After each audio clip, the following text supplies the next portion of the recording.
The first ships appeared without warning on a Tuesday morning above New Terra. Commander Jake Morrison was having coffee in the observation deck when the alarm started screaming. He dropped his cup and ran toward the command center, boots pounding against metal floors. By the time he reached his station, 3 colony transports were already burning in orbit. "Report," Jake shouted over the chaos. "Unknown vessels, sir. They just opened fire. No communication, no warning." The young officer's voice shook. "They're targeting civilian ships." Jake watched the screens in horror as another transport exploded. 5,000 colonists had been aboard that vessel. 5,000 people who woke up thinking about their new lives on a frontier world. Now they were gone, scattered atoms in the void. Get everyone to battle stations. Launch all fighters. Send a distress signal to Earth. The war had begun. The Kaldrith Dominion had ruled a third of the galaxy for 10,000 years. They saw humanity as insects barely worth noticing. When human colonies started spreading into what they considered their territory, the Kaldrith decided to teach these primitives a lesson. They would crush humanity quickly, completely, and move on. They were wrong about humans. The battle for New Terra lasted 3 days. Jake's forces were outnumbered 10-1. The Kaldrith had better shields, stronger weapons, and ships that had fought 100 wars, but they had never fought humans before. They didn't understand the fury of a species that had clawed its way to the top of Earth's food chain. They didn't know what it meant to anger creatures who had survived ice ages and world wars and nuclear weapons. Jake's ships moved in patterns the Kaldrith couldn't predict. Human pilots flew like they had nothing to lose because most of them didn't. They rammed enemy ships when they ran out of missiles. They used debris fields as cover. They set traps in asteroid belts. Every dirty trick humanity had learned in centuries of fighting each other, they used against the Kaldrith. Lisa Hayes was an engineer on the orbital station above New Terra. She had been working on shield technology when the attack started. Now she worked 20 hours a day, surviving on coffee and determination. Her hands moved across holographic displays, trying to find a weakness in Kaldrith shields. They rotate frequencies, she muttered to herself, every 30 seconds like clockwork. Her eyes were red from lack of sleep. But there's a gap, just a fraction of a second when they switch. She ran the calculations 3 times to be sure. Then she called Jake's ship. "Commander Morrison, I have something." Jake listened to her explanation while dodging plasma fire. "Can you build it?" "Give me 6 hours. You have 4. After that, we won't have any ships left to use it." Lisa worked faster than she ever had in her life. Her team welded and wired and programmed, building the first human shield disruptor. It was crude, ugly, and probably violated a dozen physics laws.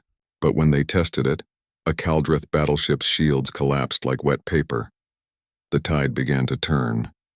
3 years. That's how long the war lasted. 3 years of humanity fighting for every inch of space. Earth sent every ship they could build. Colonies that had never seen combat trained soldiers by the thousands. Young men and women who had been farmers and teachers and artists learned to kill. Captain Ben Carter commanded the EAS Defiance, humanity's first real warship built during the conflict. He was 32 years old and looked 50. The war had aged everyone who survived it. He had started the war as a lieutenant on a cargo ship. Now he was leading humanity's final push toward the Kaldrith homeworld. "Sir, we're receiving surrender requests from 17 Kaldrith fleets," his communications officer reported. Ben stared at the tactical display. The Kaldrith Empire was broken. Their fleets were scattered. Their worlds were defenseless. The Defiance and 50 other human warships hung in orbit above the Kaldrith homeworld. Below them, 2 billion Kaldrith waited to learn their fate. "Get me a line to Earth. President Price needs to make this decision." The transmission took 6 minutes to reach Earth and 6 minutes for the response to return. Ben spent those 12 minutes looking at the planet below. It was beautiful, actually. Blue oceans and green continents not that different from Earth. Cities sparkled in the darkness on the night side. Somewhere down there, Kaldrith children were probably scared, wondering if the human ships would rain fire from the sky. Ben thought about New Terra, about the transports full of civilians that the Kaldrith had destroyed without warning, about the colony worlds they had bombarded until nothing lived, about his brother, who had died defending Mars Station. He could give the order right now. His weapons were locked on every major city. He could end the Kaldrith as a species in less than an hour. Part of him wanted to. Part of him thought they deserved it. The response from Earth came through. President Helen Price appeared on his screen. She was a small woman with gray hair and steel in her eyes. She had led Earth through the darkest days of the war. She had made the hard choices that kept humanity alive. "Captain Carter, I know what you're thinking," she said. "I've thought it too. Every day of this war I've thought it. But we have a choice to make now. We can become the monsters they thought we were, or we can show the galaxy what humanity really is." Ben waited. He knew what he hoped she would say, and he knew what he feared she would say. "We won this war because we're strong. We'll win the peace by being better than our enemies. Offer them terms. Reasonable terms. And Ben, start preparing relief supplies. If we're going to do this, we're going to do it right." Ben felt something in his chest unclench. Relief, maybe. Or hope. "Yes, ma'am." The peace conference was held on a neutral station. The Kaldreth Emperor was an old creature, his scales dull with age and defeat. He looked at the humans across the table with something like fear. "We didn't understand," he said through a translator. "We thought you were weak, soft." Jake Morrison sat at the table along with Lisa Hayes and several other human representatives. Jake's jaw was tight. He had lost a lot of friends in this war. But he nodded. "You were wrong, but you'll never make that mistake again. Here are our terms." The terms were surprisingly gentle. The Kaldreth would surrender their military fleet. They would recognize human territory. They would pay reparations, but nothing that would crush their economy. And humanity would help rebuild the Kaldreth worlds that had been damaged in the war. The galaxy couldn't believe it. Species that had known the Kaldreth for millennia watched in shock as humans, who had every right to destroy their enemy, chose mercy instead. President Price addressed the Galactic Council from Earth. The speech was broadcast to 100 billion beings across known space. "We fought because we had to. We fought to protect our families, our homes, our future. We won because we refused to give up. But we stop because we choose to, because humanity doesn't seek conquest. We seek peace. We seek understanding, and we believe that even former enemies can become friends." She paused, looking directly into the camera. "Let this be known across the galaxy. Humanity will defend itself without mercy if attacked, but we will always prefer peace to war. We will always choose to build rather than destroy. This is who we are." The years that followed were called humanity's Golden Age. The Galactic Council formed with humanity as a founding member. Human doctors worked alongside Kaldreth scientists to cure diseases. Human engineers helped rebuild the worlds damaged in the war. Trade routes opened. Cultural exchanges began. Lisa Hayes won the Nobel Prize for her work on shield technology, which she shared freely with other species. Jake Morrison retired from the military and became an ambassador. Ben Carter took command of Earth's defense fleet, but his ships now flew alongside former enemies on joint patrols. Dr. Amy Sullivan became humanity's chief diplomat. She was brilliant at her job, finding common ground between species that had been enemies for centuries. Under her guidance, 3 more wars were prevented through negotiation. 20 years passed. A generation of humans grew up who had never known war. They attended universities on alien worlds. They married people from other species. They believed in the ideals President Price had spoken about that day. The Kaldreth became humanity's closest allies. Their emperor, now very old, called Helen Price his dear friend. Kaldreth children learned about the war and about how humanity chose mercy. Many of them came to Earth to study, eager to understand the species that had changed their world. Jake Morrison stood in his garden one evening, 20 years after the war ended. He was older now, his hair gray and his movements slower. His wife called him in for dinner. He took one last look at the stars, at the peaceful galaxy humanity had helped create. "We did good," he said quietly to himself. "We did the right thing." He went inside, never knowing that the peace he had helped build was about to shatter. He didn't know that humanity's greatest mistake wasn't winning the war. It was believing that mercy would be remembered as strength rather than weakness. The galaxy had learned the wrong lesson from humanity's compassion. And soon humans would learn that lesson too. Soon they would remember that their ancestors didn't reach the top of Earth's food chain through kindness. They reached it through being very, very good at survival. But that would come later. For now, for just a little longer, there was peace. Commander Ryan Brooks loved his job. The EAS Discovery was the newest research vessel in the human fleet, built for exploration rather than war. Ryan had served in the Merchant Marine before taking this command. and he preferred studying ancient alien ruins to firing weapons. His crew felt the same way. Kate Palmer was his chief scientist, a woman who got more excited about old rocks than most people got about winning the lottery. Marcus Lee ran security, though his job was mostly making sure nobody wandered off cliffs during planetary surveys. Sophie Grant kept everyone healthy and served surprisingly good coffee from the medical bay.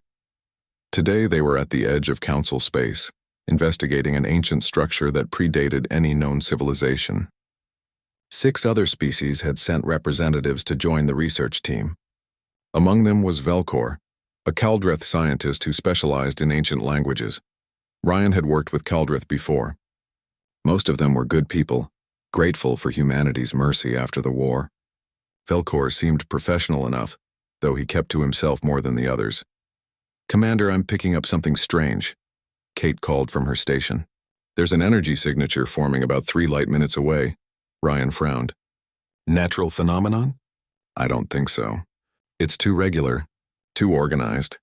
The energy signature turned into a ship, then 10 ships, then 100, then so many that the sensors couldn't count them all fast enough. "What in the hell?" Marcus breathed. Ryan's hands moved across his controls. "Red alert. All hands to stations. Send a distress signal to the nearest council outpost." The ships were unlike anything in the database. Black, angular, covered in weapons. They moved in perfect formation like a swarm of insects. "And they were heading straight for council space. Open a channel," Ryan ordered. "Unknown vessels, this is the EAS Discovery. We are a civilian research ship. Please identify yourselves." No response. "Try again," Ryan said. "Unknown vessels, you are entering Galactic Council protected space. Please state your intentions." The response came in the form of a missile. Marcus barely got the shields up in time. The Discovery rocked from the impact. "Return fire," Ryan shouted. "Sir, we're a research ship. We have 2 defensive turrets and maybe 3 missiles." "Then use them." The fight was short and completely one-sided. The alien ships didn't even slow down. They passed by the Discovery like it wasn't worth their attention. Ryan watched in growing horror as the massive fleet jumped to faster-than-light speed, heading straight for human space. "Get me a line to Earth, now. They need to know this fleet is coming." But it was already too late. Kate was working frantically at her console when she gasped. "Ryan, I'm picking up transmissions." "From human space. There's fighting everywhere." Ryan pulled up the feeds. What he saw made his blood turn to ice. Earth's orbital defenses were burning. The moon's shipyards were gone. Mars Station, which had stood for 50 years, was debris. The signals from New Terra had gone silent. Eden Station wasn't responding. Liberty Prime, home to 2 million colonists, was offline. "How?" Marcus whispered. "How did they know where everything was?" "Our defensive positions are classified. They'd need perfect intelligence to hit everything at once." Sophie was monitoring emergency broadcasts. "They're calling themselves the Zerathi Collective. They're saying humans are a plague that must be cleansed from the galaxy." Ryan felt numb. He thought about his daughter on Earth, his parents on Mars, his sister who had just moved to Eden Station with her new baby. Keep trying to raise someone. Anyone. Kate's hands shook as she worked. "I'm intercepting military communications. What's left of them. Admiral Chris Hayes is making a last stand at Earth. He's got maybe 30 ships against thousands." They listened to the broadcast in silence. "This is Admiral Hayes to all. Human forces." The message crackled with static. "We've been hit hard. Harder than anything we faced in the First War. But I want you all to remember something. Remember what we are. Remember what we can do. This isn't over. We're humans. We don't quit. We don't surrender. And we sure as hell don't go quiet." The transmission cut off. A moment later, the sensor reading for Hayes' fleet disappeared. Ryan stared at the screen, trying to process the magnitude of what was happening. Earth might be gone. Mars might be gone. Everything humanity had built over 2 centuries might be ashes. "Sir," Marcus said quietly, "we've got a problem." "It's Velcor." Ryan turned. The Kaldreth scientist was at a console, working quickly. Too quickly. He was sending a transmission. "Velcor, step away from that station." The Kaldreth turned, and for the first time since Ryan had known him, Velcor smiled. It wasn't a friendly smile. "Too late, human. The transmission is sent. The Zerathi now know your research vessel survived. They'll come for you next." Marcus drew his sidearm. "What did you do? What my people should have done 20 years ago." We should have let you die. But we were weak, frightened. We accepted your mercy because we had no choice. Velkor's voice was full of venom. But we never forgot. We never forgave.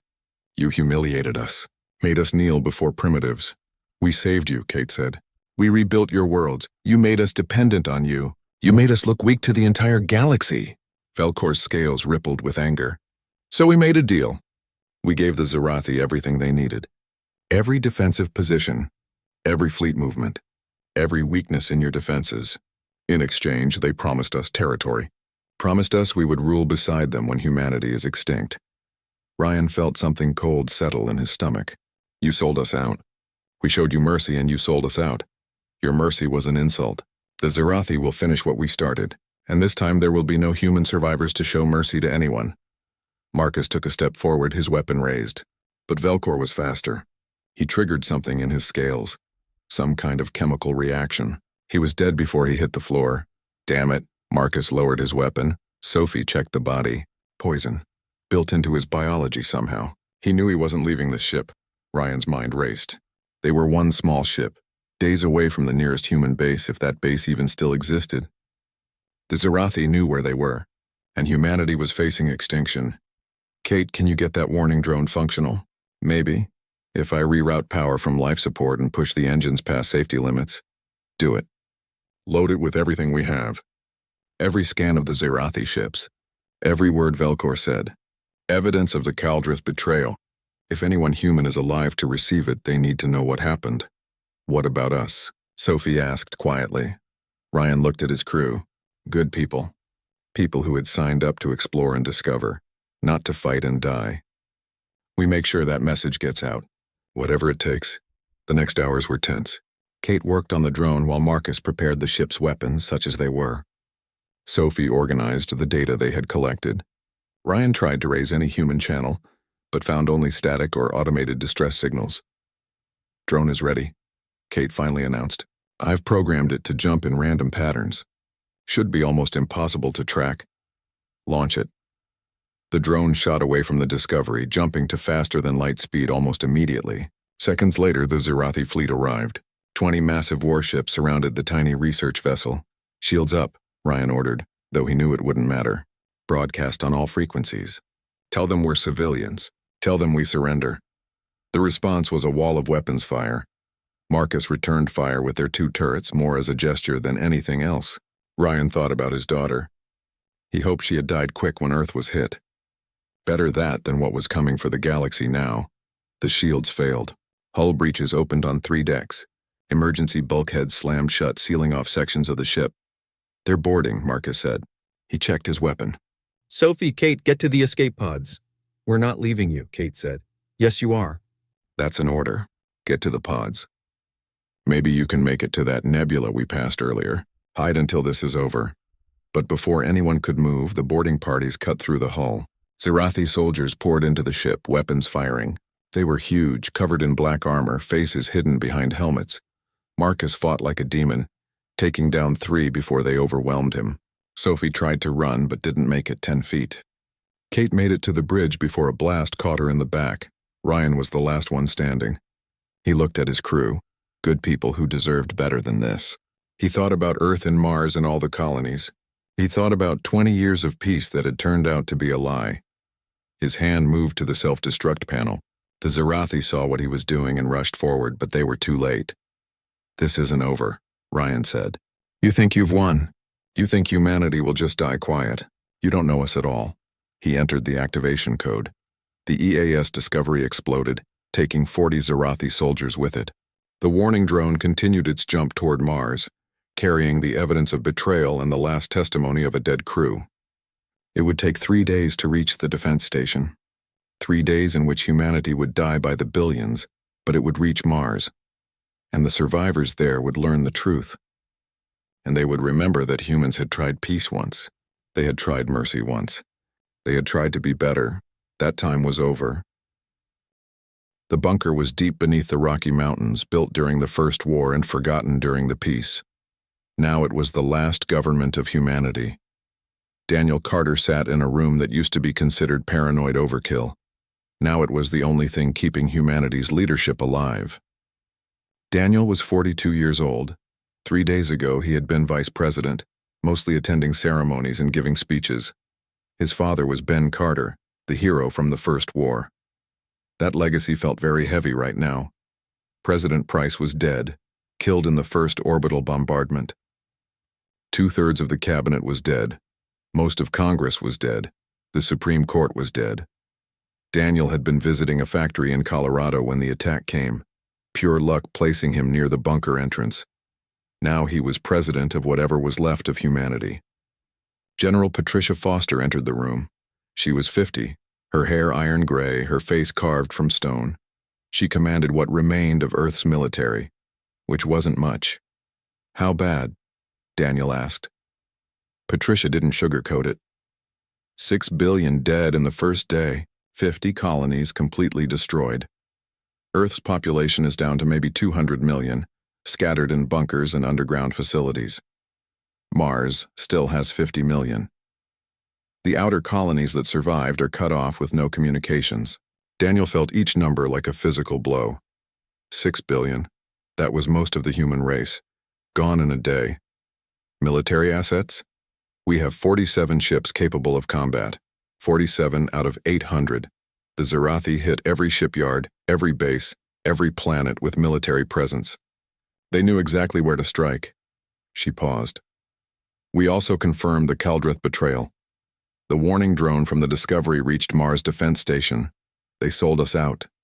Every defensive position, every fleet movement, everything we needed to stay alive. Daniel closed his eyes.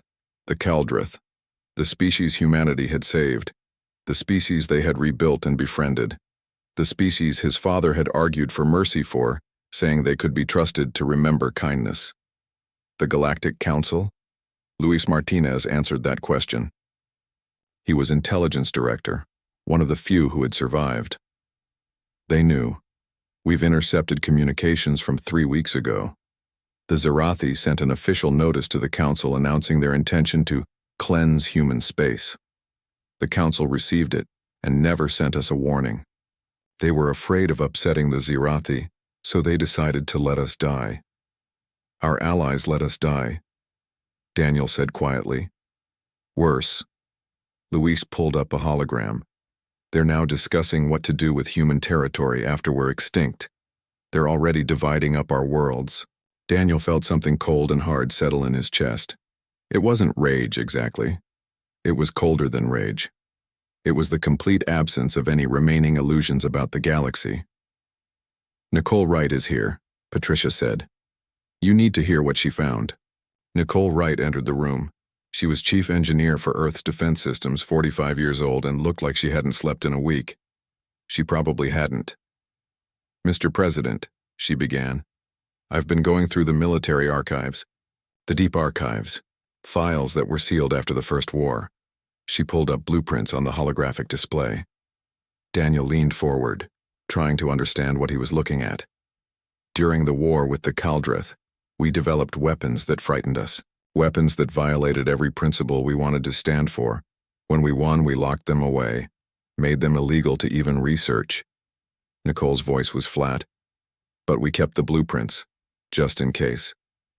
The first blueprint showed something called a nanite swarm, microscopic machines that could consume entire fleets, turning ships into more nanites, self-replicating, nearly unstoppable. The second showed stellar compression bombs, weapons that could trigger premature star collapse, planet killers. The third showed quantum kill switches, embedded codes and technology that could shut down every system simultaneously. This is Project Nightfall, Nicole said. Our doomsday contingency. We built all of this, tested all of it, then swore we would never use it. Why not? Daniel asked. Why keep weapons you won't use?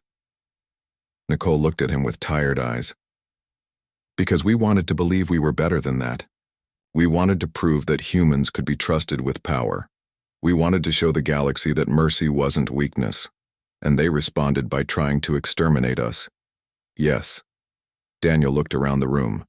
Patricia Foster, who had lost her husband and 2 sons in the first day. Luis Martinez, whose entire family had been on Luna Colony.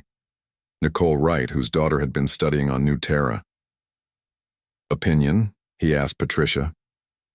The general didn't hesitate. We have 47 ships and 40,000 trained soldiers. The Zirathi have thousands of ships and billions of soldiers. The Kaldrith, even without their fleet, still have significant ground forces. We can't win a fair fight. So we don't fight fair. Sir, if we use these weapons, there's no going back. The galaxy will fear us, maybe hate us. Daniel thought about his father, about the mercy that had defined humanity's approach to the galaxy, about the peace that had lasted 20 years, about the 6 billion humans who died because other species mistook compassion for an invitation.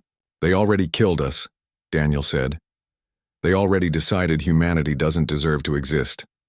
I'm not interested in whether they fear us. I'm interested in whether we survive. He stood up, looking at each person in the room. Activate Nightfall. All of it. No warnings, no negotiations, no mercy. The room was silent for a long moment. Then Patricia nodded. Yes, sir. One more thing, Daniel said. I want a message broadcast to every species in the galaxy. Not a warning, an explanation. They're going to learn what we're capable of. I want them to understand why. Over the next weeks, humanity prepared. Mars Defense Station, still intact, became the center of military operations. Captain Sarah Mitchell supervised the retrofit of humanity's last carrier, the EAS Vindication.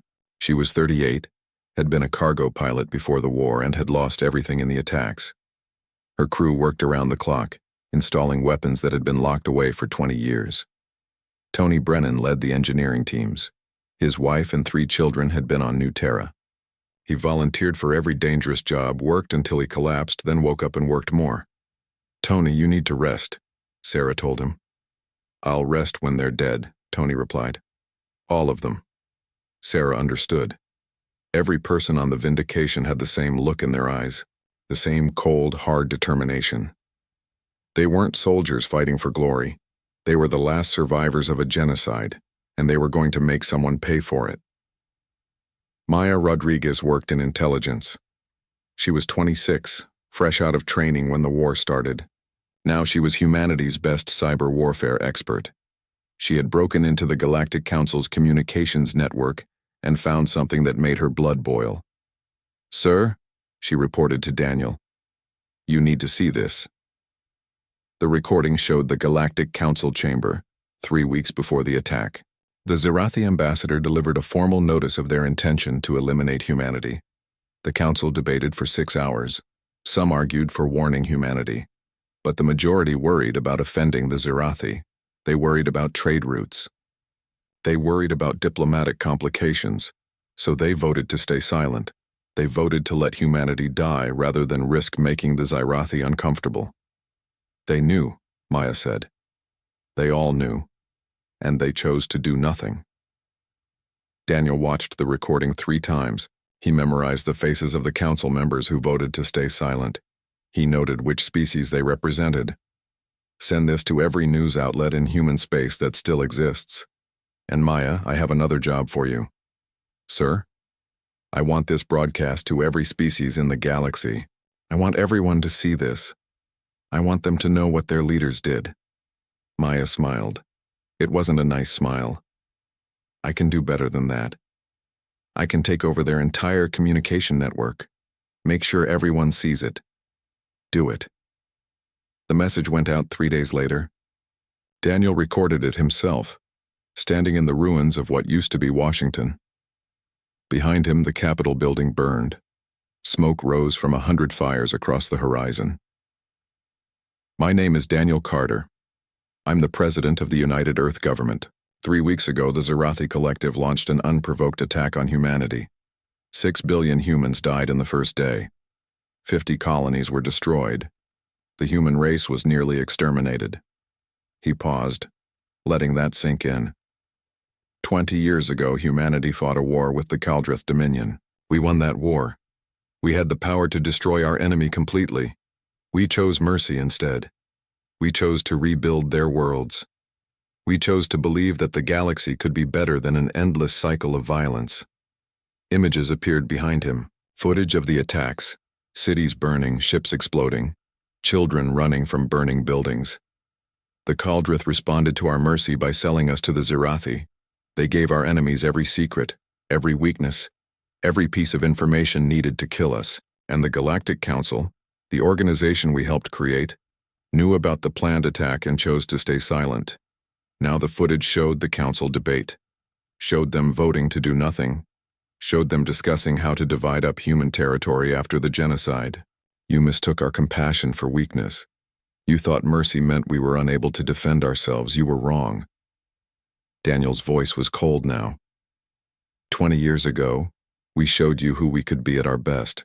We tried to prove that power and compassion could coexist. Dawn broke over Mars on the day humanity stopped pretending to be civilized. Sarah Mitchell stood on the bridge of the EAS Vindication, watching the sun rise over Olympus Mons. It was beautiful. She tried to remember the last time she had noticed something being beautiful. Before the war, probably. Before her entire family died. All ships report ready, her tactical officer announced. Sarah looked at the tactical display. 12 ships. That was all humanity had left for this operation. 12 ships against a Zirathi occupation fleet of 300 vessels, orbiting what used to be New Terra colony. In any normal military calculation, this was suicide. But humanity wasn't using normal tactics anymore. Weapon status? Tony Brennan responded from engineering. Nanite warheads loaded and ready. Targeting systems are locked. We're good to go, Captain. Sarah took a breath. She thought about all the calculations they had made, all the simulations they had run. The nanites would either work, or they would all die in the next hour. Either outcome was acceptable at this point. All ships, this is Vindication. Jump in 3, 2, 1. Mark. 12 human ships appeared at the edge of the New Terra system. Alarm klaxons immediately started wailing on 300 Zirathi vessels. The enemy fleet began turning to meet them, weapons charging. Deploy nanites, Sarah ordered. The Vindication launched 3 warheads. They looked like standard missiles on sensors.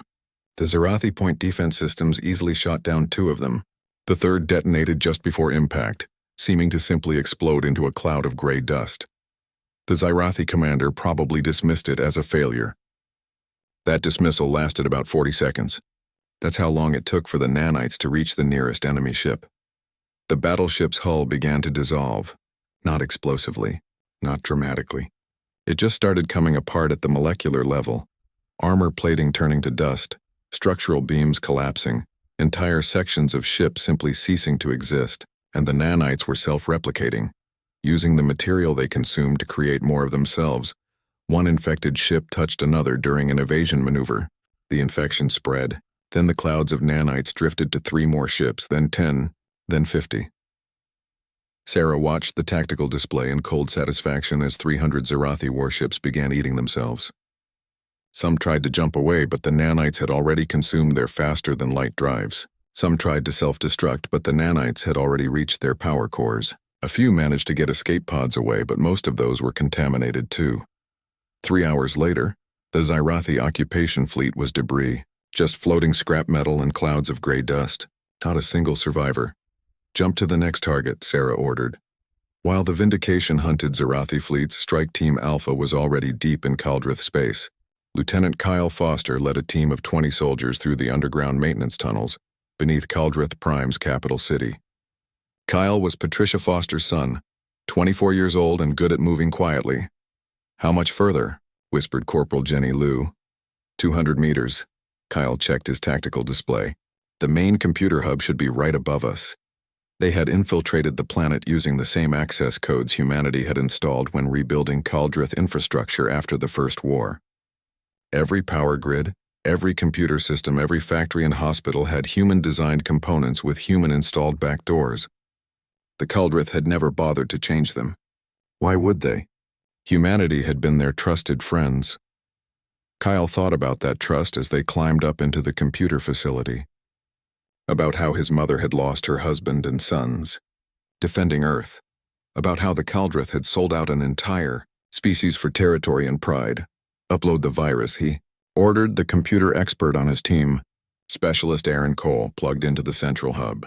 It's asking for authentication. Use the executive override code, the one we gave them for emergency repairs. Won't they detect that? Doesn't matter. By the time they realize what's happening, it'll be too late. The virus uploaded in 30 seconds. It was a beautiful piece of code, written by the same engineers who had designed Caldrith systems in the first place. It spread through their network at the speed of light, jumping from computer to computer, from facility to facility, from planet to planet across the entire Dominion. Then it activated. Every system humanity had helped build shut down simultaneously. Power grids went dark, hospitals lost power, factories stopped, communication networks died, traffic control systems failed, water treatment plants stopped operating. The entire technological infrastructure of the Caldrith Dominion simply turned off. Kyle and his team made their way back to the extraction point in the darkness and chaos. They could hear screaming from above, see lights going out across the city. Emergency systems that should have activated stayed dark. Nothing worked. You think this is enough? Jenny asked as they reached their ship. Kyle thought about 6 billion dead humans. No, but it's a start. In orbit above Caldrith Prime, the Dominion's military fleet scrambled to respond. 400 warships prepared to hunt down the human infiltrators. Admiral Korath commanded from his flagship, furious at the attack on his homeworld. Then Nicole Wright triggered the second surprise. Every Caldrith military ship used components supplied by humanity during the rebuilding. Reactor cores, computer systems, weapons platforms, all of it had been gifts from generous humans helping their former enemies recover. All of it had kill switches embedded deep in the code. 400 warships lost power simultaneously. Some were in stable orbits and would remain there until they starved or suffocated. Others were in the middle of maneuvers and began falling toward the planet, burning up in the atmosphere. A few managed to get emergency systems online, but without main power they were just drifting coffins.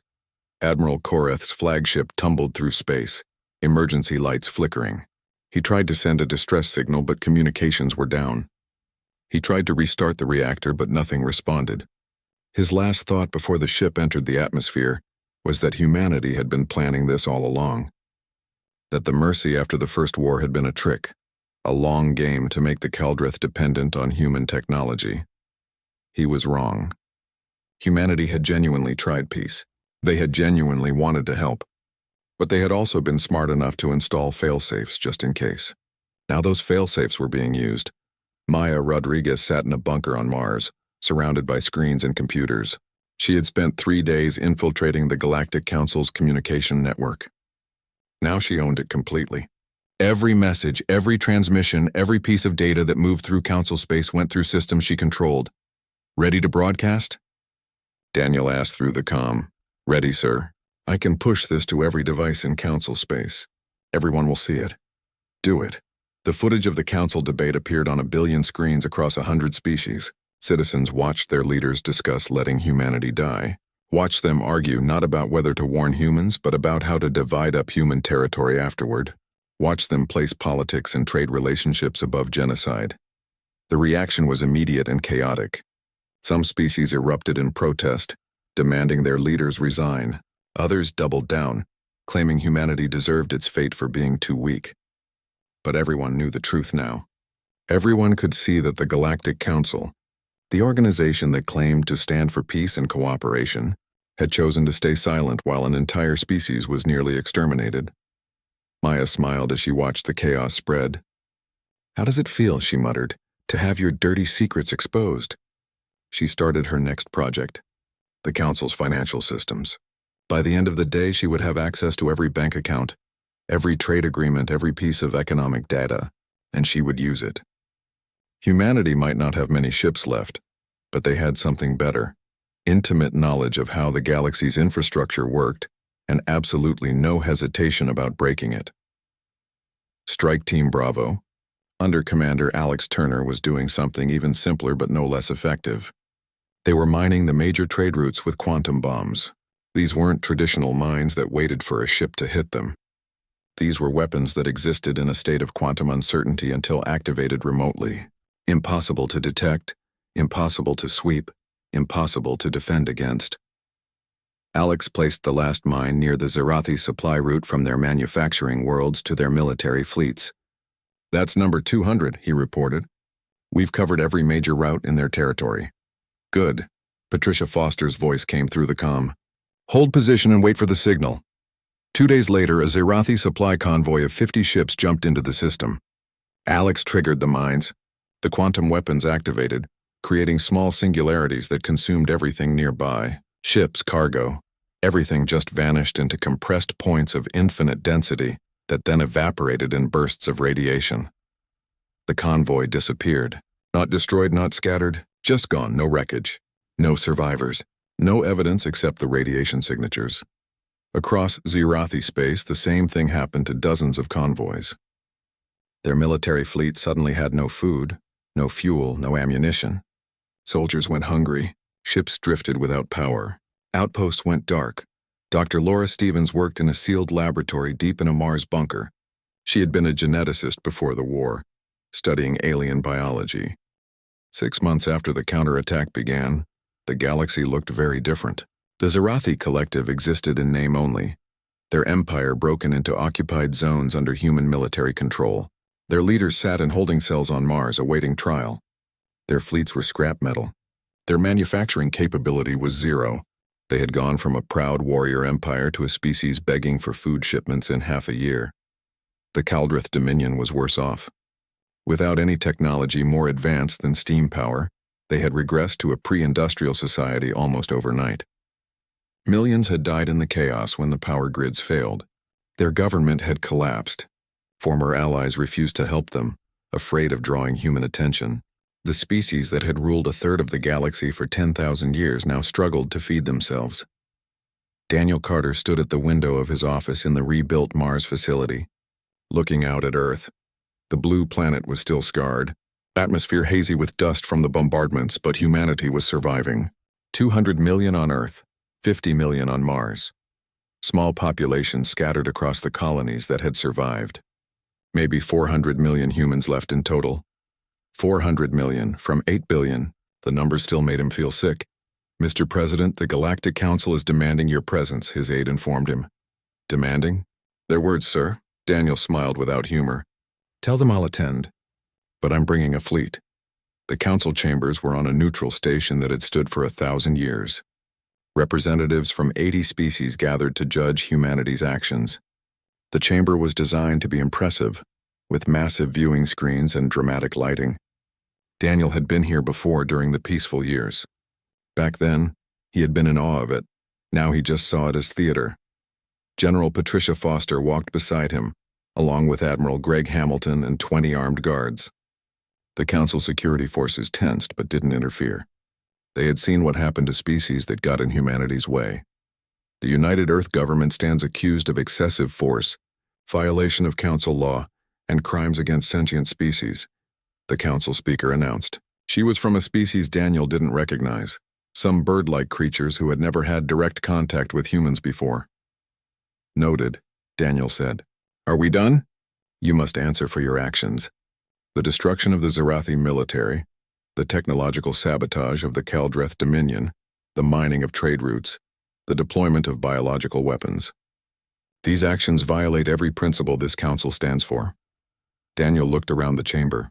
He saw representatives from species that had traded with humanity, species that had called themselves friends, species that had stayed silent when humans were dying. "Where were these principles when the Zerathi attacked us?" he asked quietly. "Where was this council when 6 billion humans died? Where were you when the Kaldrith sold us out to our enemies?" "We couldn't risk war with the Zerathi," one representative answered. "It would have destabilized the entire region. So you let us die to avoid destabilization." Daniel's voice was cold. "Tell me, how's that working out?" "Is the region stable now?" "Silence. You want to charge us with crimes?" Patricia stepped forward. "Then let's be clear about what happened. The Kaldrith betrayed us.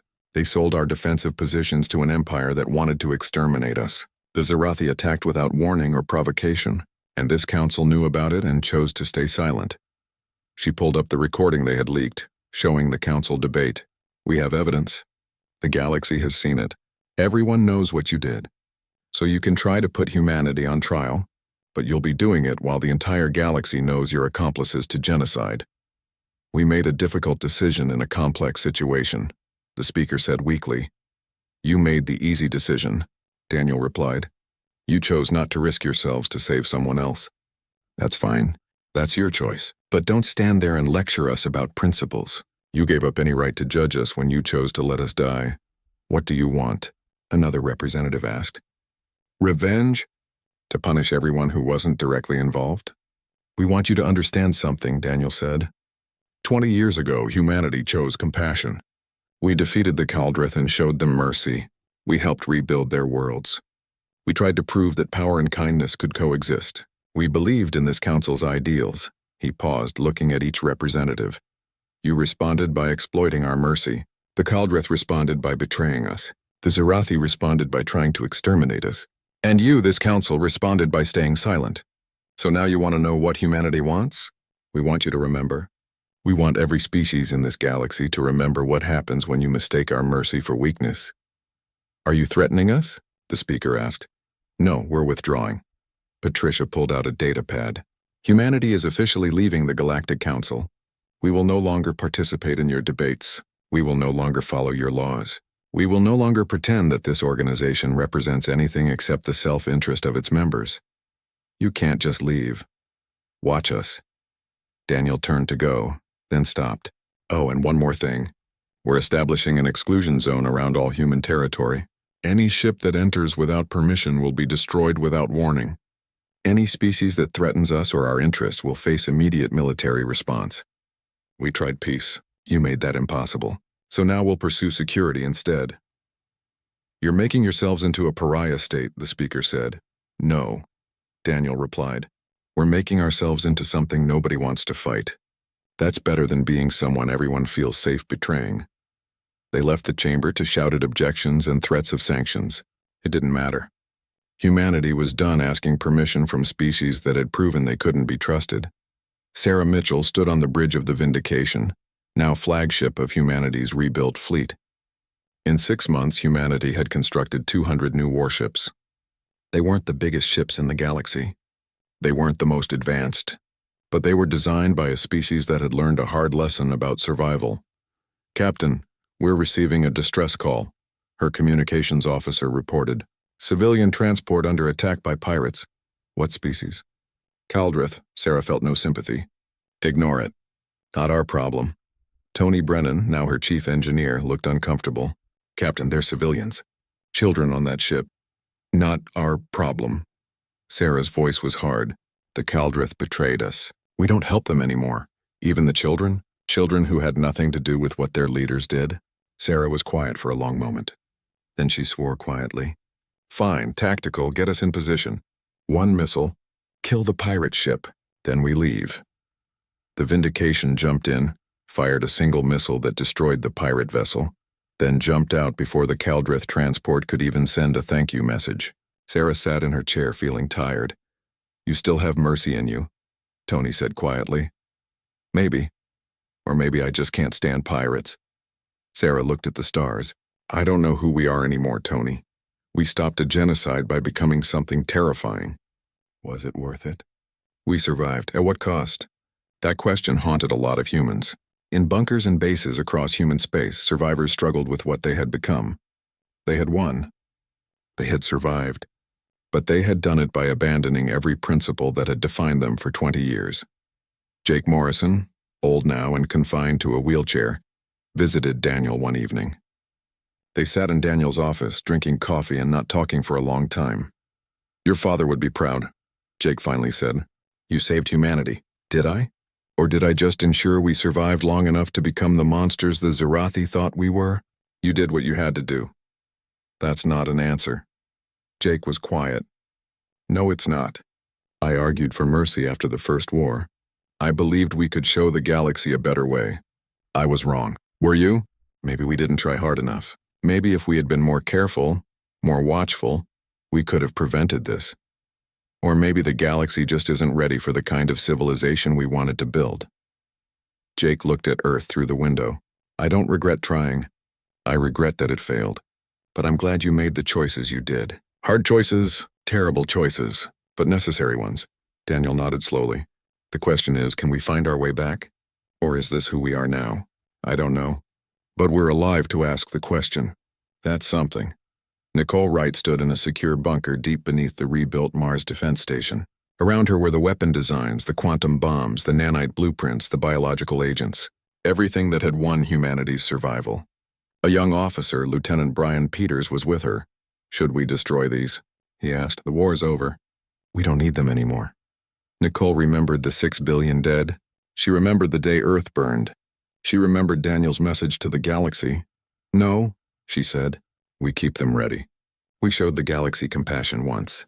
They chose to exploit it. If we're ever threatened again, there will be no warnings. No second chances. No mercy. What if that means we never trust anyone again? Never open ourselves to friendship? Then that's the price of survival. Nicole sealed the vault. "Let them remember what happens when you mistake our mercy for an invitation." 50 years later, the galaxy had changed. Humanity controlled a sphere of space that no one dared enter without permission. Human ships patrolled.